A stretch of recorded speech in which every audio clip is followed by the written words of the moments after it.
Chaque chant est différent de l'autre. Les paroles de l'Ahlil proviennent de la religion. Comment il peut chanter l'amour? Il est vrai que pour ma part, je me réfère au patrimoine, mais si je peux prendre des paroles de chez un poète, par exemple, je le fais.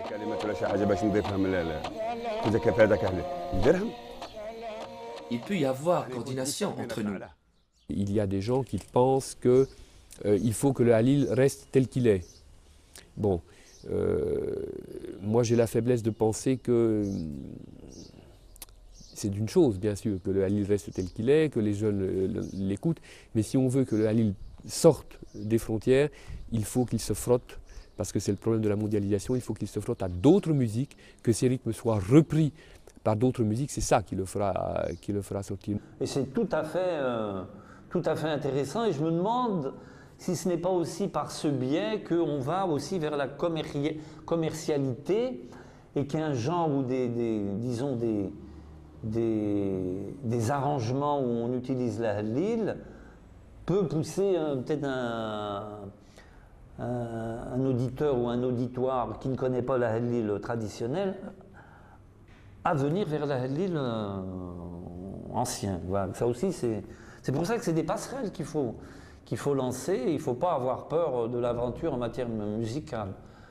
À Timimoun, avant par exemple, tout le monde chantait le Halil, mais maintenant beaucoup ne le font plus. Bien sûr, aujourd'hui on ne chante pas le Halil toute la journée et toute la nuit, bien évidemment. Le Halil a été un petit peu, on va dire, battu en brèche par la mondialisation. C'est d'ailleurs la raison pour laquelle l'UNESCO, en novembre 2005, l'a classé au patrimoine oral intangible de l'humanité. Parce que justement, quelque part, il est un petit peu en danger, le Halil, et qu'il faut qu'il soit préservé. Et il faut en particulier que les chants de Halil soient enseignés dans leur totalité, avec la totalité de leurs strophes, dans les écoles. Rien que 2 heures par jour. Si quelqu'un veut venir apprendre le Halil dans les associations ou autres, au moins qu'il trouve un lieu où apprendre.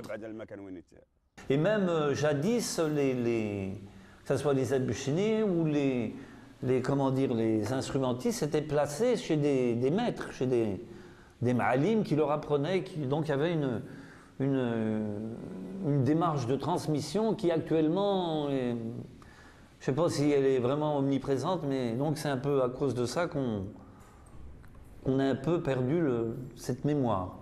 Pour que le Halil perce du point de vue de la connaissance au-delà des strictes frontières du Gourara, il faut qu'il se confronte, comme l'ont fait d'autres musiques africaines traditionnelles, à des rythmes différents. Halil, c'est une musique qui existe depuis des siècles.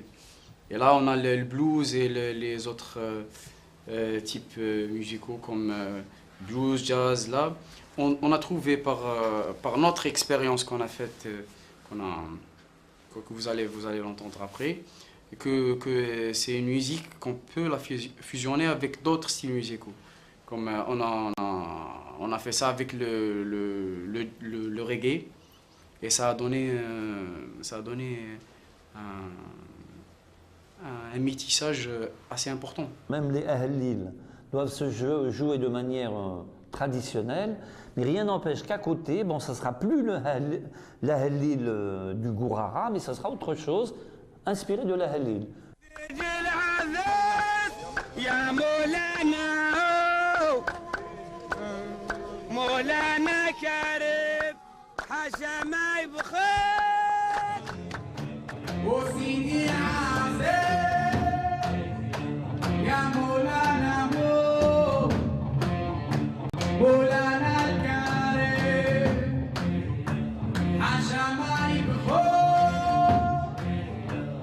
والرحمن